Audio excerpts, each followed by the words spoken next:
let's dive straight in.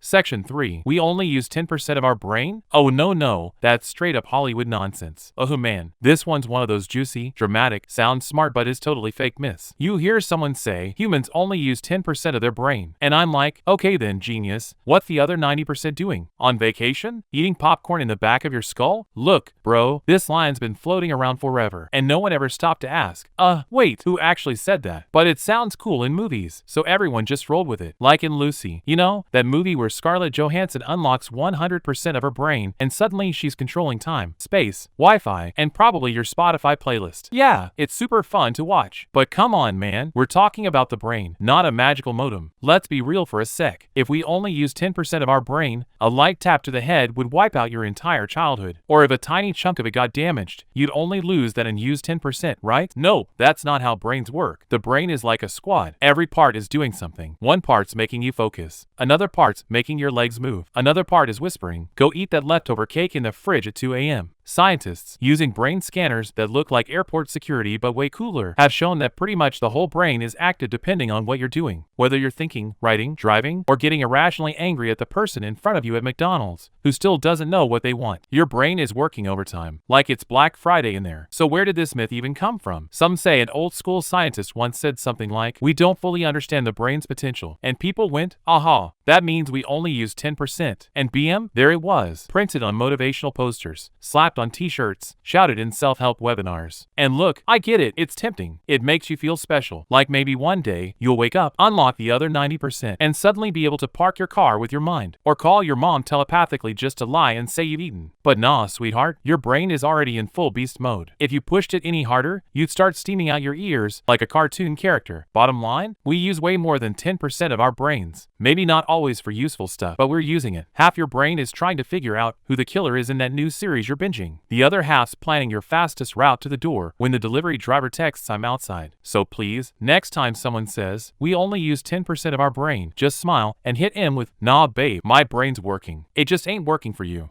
Section 2. Bald people lost their hair because they wore too many hats? Nope, champ, that's not how it works. Alright, listen up, friend. This myth is one of those legendary hand-me-downs passed from grandma to uncle to random neighbor, like the fear of sleeping with the AC on. Every time someone goes bald, there's always that one family member lurking like, well duh, it's his own fault. Wore too many hats, like his head got sunburned, and he's been walking around wrapped in foil. Let me save everyone the drama real quick. No, wearing hats does not cause baldness. If that were true, every cab driver and every poor soldier out there would have gone full shiny dome by age 18. So where'd this rumor even come from? Probably because some bald guys wear hats, and people looked at them and went, Aiche. That's why he lost his hair, the hat. Meanwhile, that poor guy is wearing the hat because he's bald, not the other way around. That's like saying, this guy uses a cane because he walked too much. No honey, he walks with a cane because something hurts, not because the cane cursed him. Okay, let's clear one thing up. If someone wears a filthy, tight, sweaty, never washed, cheap plastic hat every day for months, yeah, their scalp might freak out a little. Skin can get irritated, sweaty, and start crying for help. But guess what? That's a hygiene problem, not a hair loss curse from hat and. Honestly, if a pillow was that gross, it'd do the same thing. The real reason for most baldness? You ready for it? Genes, baby. The fancy ones from your dad, grandpa, uncle, or that weird cousin who always stares directly into the camera in every family photo. That classic bald in the middle, hair around the edges look. That's DNA doing its thing. It's not the hat. It's your family line calling you up like, hey bud, your turn. And you might ask, then why do so many bald guys wear hats? Easy. Because the sun is brutal. That poor bald scalp is like a non-stick frying pan, smooth, exposed, and getting roasted alive under the sun. Go outside on a summer day with no hat, and you'll hear your scalp sizzle. Peepee crackle. Ouch. Also, let's be real. Some people just love hats. It's their whole vibe. Saying hats cause baldness is like saying glasses cause bad vision. No, sweetie. Vision went bad first. That's why the glasses showed up. Bottom line, if hats cause baldness, then every police officer, construction worker, football player, and stylish hoodie lover would be walking around like cue balls. But no, plenty of folks rocking hats and full heads of hair. We just out here spreading nonsense. So please, next time you see a bald guy in a cap and feel that aha moment bubbling up, take a deep breath and say, dang dude, nice style. And no, I don't believe the hat myth anymore. Section 1. Real gold is found in a cow's stomach? No baby, that's cartoon logic, not reality. Alright buddy, this one is straight up in the category of sounds legendary, but it's 100% bull. Literally. Like thinking dragons are real, but we just haven't found them yet because they're shy. Same energy. So here's the deal. Some people still believe there's gold inside a cow's stomach. Yeah.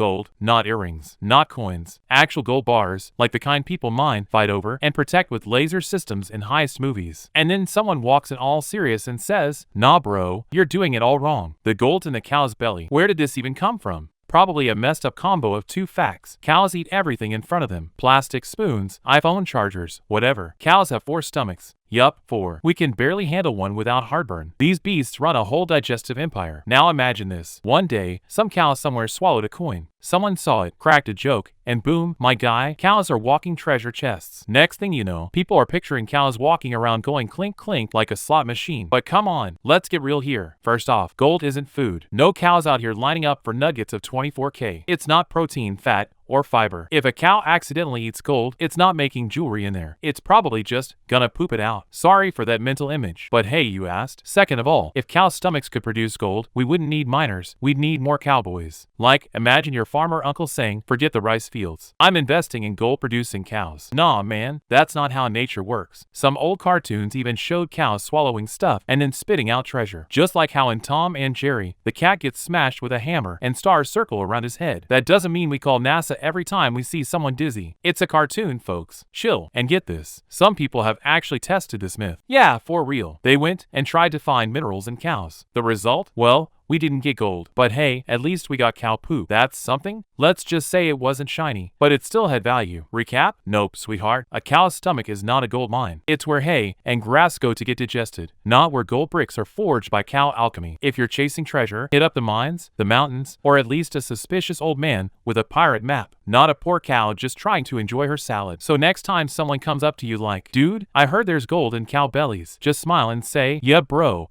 And last night, I met a cow mining Bitcoin."